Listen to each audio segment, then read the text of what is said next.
all night, folks. Yeah. And if you turn to the right, you can see him drive in reverse to create movie magic. Next tram that comes along. Of course, the Mechanical Shark was notoriously problematic during the actual filming of Jaws. He was built here on the West Coast and tested in fresh water, and then he was shipped to location, Martha's Vineyard on the East Coast, and dropped to the Atlantic Ocean, which is salt water. He promptly sank to the bottom and corroded, which pushed one of the things that pushed the release of Jaws back from Christmas to summer, and also one of the reasons that Steven Spielberg nicknamed the Mechanical Shark Bruce after his attorney.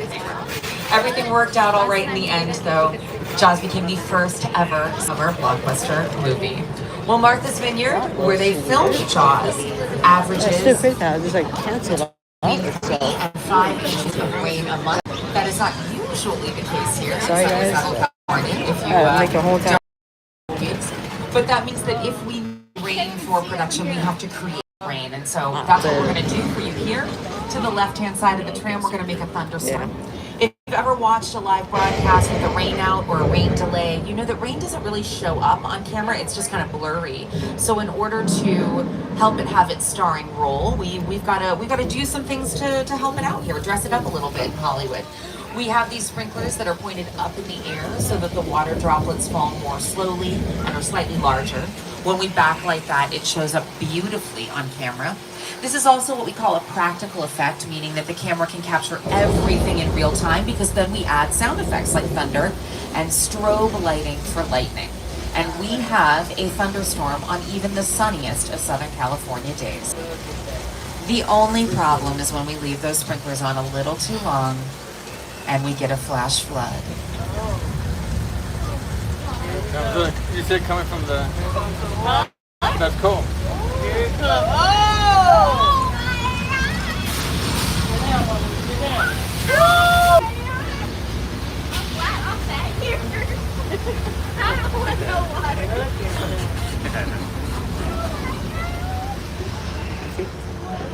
Well, that is our flash flood attraction, the oldest attraction on the studio tour, built in 1968. 10,000 gallons of recycled water are currently heading back up the hill to one, back to their mark, so that when the director yells action, it can do it all again. That water has starred alongside Lady Gaga in her Judas music video, and Paul Giamatti, Frankie Munoz, and Amanda Bynes in Big Fat Liar. Well, our travels are going to take us above Amity Island this time. That's Cabot Cove. For all you Murder, She Wrote fans, those are the same sets. And Steven Spielberg is not only responsible for directing the summer blockbuster Jaws, he also helped bring the Jaws attraction to us here at Universal.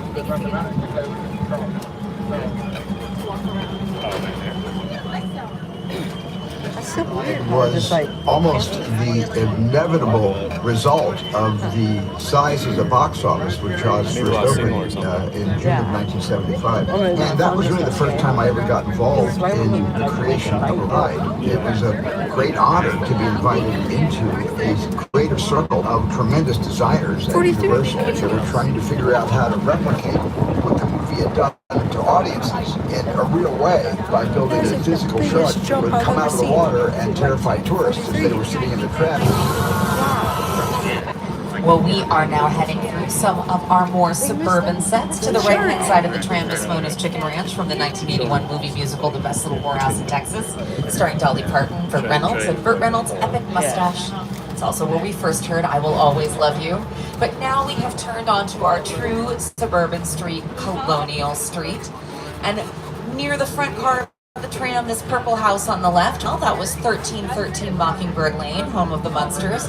But perhaps Colonial Street is best known as Wisteria Lane for all 8 seasons of Desperate Housewives on ABC. Leave It to Beaver, the new Leave It to Beaver, Never Have I Ever, Ted, and Freddy's Dead, The Final Nightmare have all filmed here on our Colonial Street. Most recently, it's been home to production for Peacock's new streaming show, The Burbs, starring Keke Palmer, Jack Whitehall, and Paula Pell. And that's particularly cool because they were able to film on the exact same sets as the 1989 film The Burbs, starring Tom Hanks and Carrie Fisher. This little turnaround right here at the end of the street, this is where they filmed the Emmy Award-winning episode of Buffy the Vampire Slayer called Hush. Excellent productions, memorable productions have been on our Colonial Street sets. Yeah, speed up. Say 10 points. Yeah. We can get a 10 point win. You just need to speed up a little. Oh, look at Troy Temple. Who was it? Me neither.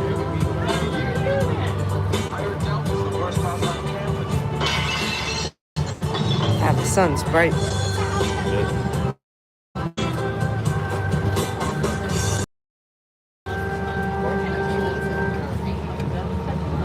Ooh, 25 people. Or you might be wondering why build Keeps on your own jumping. suburban street rather than film on location in an actual neighborhood. Well, that's because we can. Netflix filmed Candy Cane Lane, starring Eddie Murphy and Tracy Ellis Ross. It was the middle of was the summer, blue but one, right? all of those Yeah. houses were dressed in Christmas lights. We Wait. can light houses on fire, we can blow houses up. We've even landed a plane in the middle of Colonial Street. It's much easier to do that on a studio backlot than it is in an You can actual see neighborhood. the minions, right? Is Well, that a currently car we now? are driving up our Wilderness That might be Road, Simpsons. and it might not look very wild, but all it takes is a director's vision, the right camera angles, and a no, couple it's of a trees, and we're able to create the middle of nowhere. This is where the limo broke down before prom on Mindy Kaling's Never Have I Ever. It's also been the site of car crashes for AC's Desperate Housewives and for Fox's television show 911. And I mentioned that anytime you see a car on screen, we call that a picture car. And right now we're going to get up close and personal with some picture cars, beginning with the original 1964 Universal Studios Glamour Tram. If you are fans of the Fast and Furious franchise or Transformers, you might want your cameras out for what's coming. You even got a little Magnum PI and Back to the Future 2 over here. But I just love it when the tram gets a starring role. Whoville. We got the Grinch.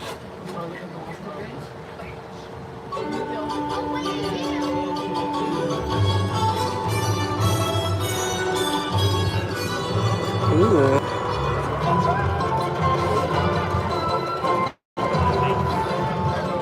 See Norm. That's that first episode of the A-Team right there. Well, just like Marion Crane did on that fateful night, we are now turning a corner to the Bates Motel. 12 rooms, 12 vacancies. Oh, There he is. looks like it's not vacant. I think Norman Bates is here. You can take as many pictures as you want, folks. Norman would be a little touchy to us down.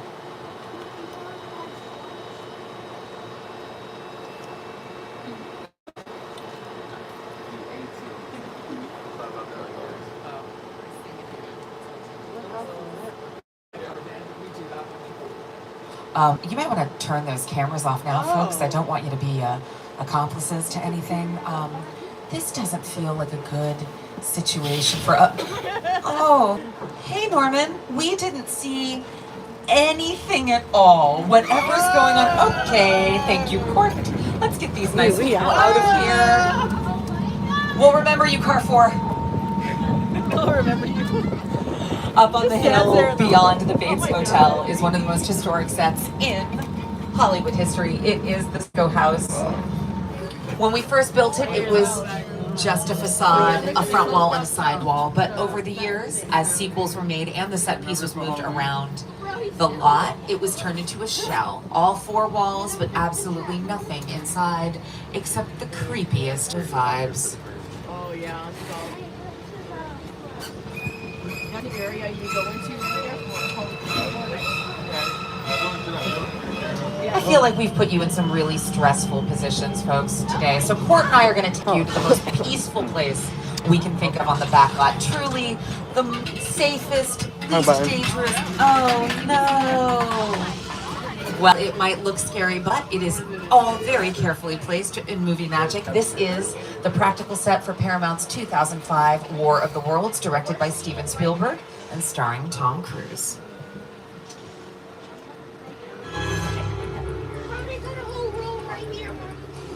The airplane crash site set is perfect about example blowing of a breath. set that is all designed around Not born, the we're vision born in of the Steve second McQueen. story. Yeah, to sit down to talk about War of the World. I thought, what if the 747 goes down right in a big neighborhood? Because it's just something you don't see. You're doing good. You're doing good. Listen to me. Listen, I want you to close your eyes, okay? See, I'm close.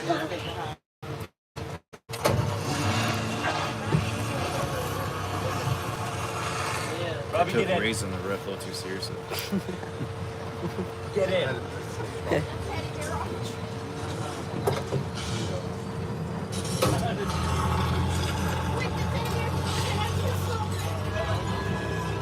This has not only been used for War of the Worlds, but also one of my favorite Key and Peele sketches about airline priority boarding. Highly recommend you check that out. Want to let you know that we are approximately 10 to 15 minutes from the end of the tour and we'll be returning to the theme park shortly. Remember to pull the emergency cord, and if you need assistance, and to remain seated at all times. Well, from Academy Award-winning director Steven Spielberg to Academy Award-winning director Jordan Peele, let's enter the world of Nope. Movie magic only happens when a team of collaborators, often in the hundreds, work together to take an impossible mission and bring it to life.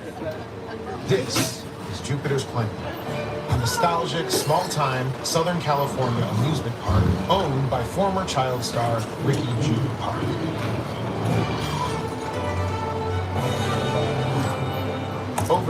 Look into the winking well and have your picture taken just like the kids in the old 90s movie Kid Share. That's what this whole place is loosely based on. Remember that one?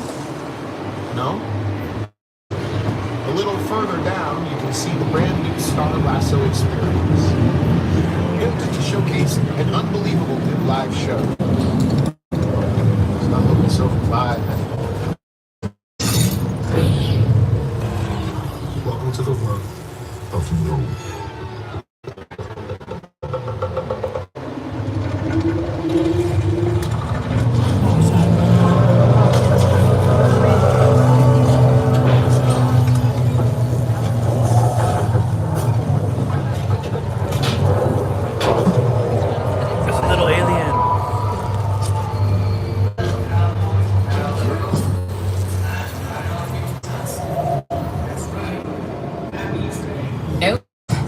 Time for us to get out. Yes, that's right, Jordan Peele fans, everyone. If it sounded like the alien jean jacket was going to land on top of the tram, that is no accident. That is the magic of sound design. Jordan Peele worked closely with sound designer Johnny Byrne to explore silent effects to create. It even has the lights. No. I know. We feel very lucky here at Universal to have famous friends like Jordan Peele who moved that entire Jupiter's Claim set, allowed us to move that from Albertalde, where they built and filmed it after production, here to the studio so it could be part of our studio tour. We also feel very honored to have inspired great filmmakers, such as Steven Spielberg the first time he took the tour, although it looked a little differently for him than it did for all of you today.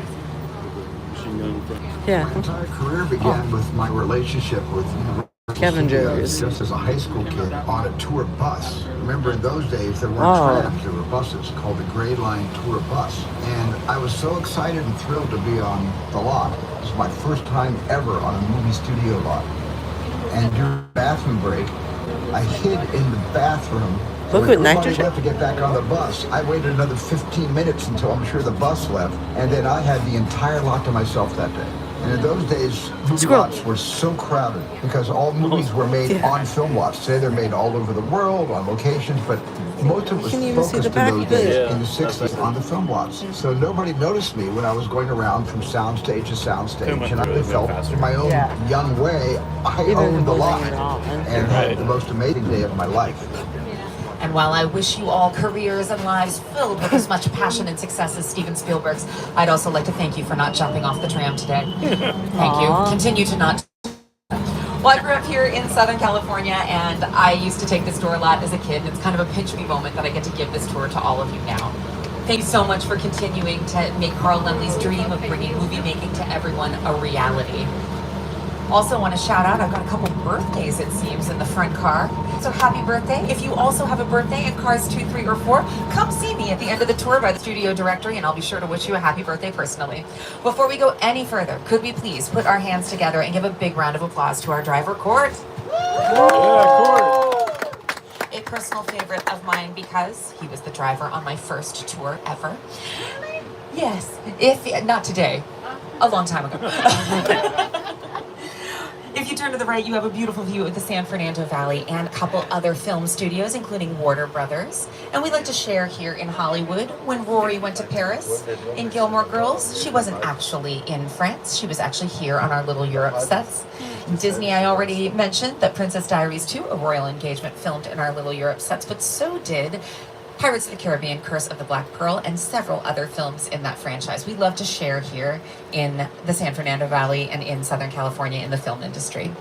Well, if you have not done so already, please make sure to download the Universal Studios Hollywood app. It has important information like park hours. Today we close at 7 p.m. Wait time, show times, mobile ordering food, all of that can be found in the Universal Studios Hollywood app.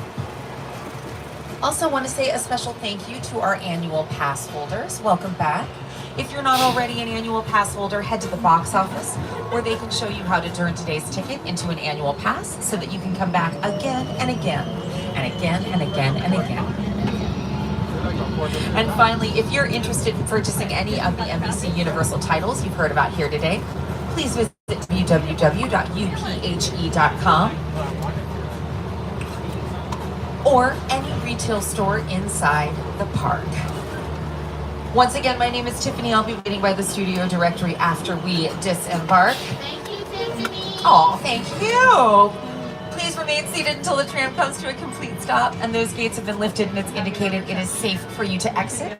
And please have a fantastic rest of your day here at Universal Studios Hollywood. Give yourselves a round of applause. You were great. You were a great tour. Thank you, folks.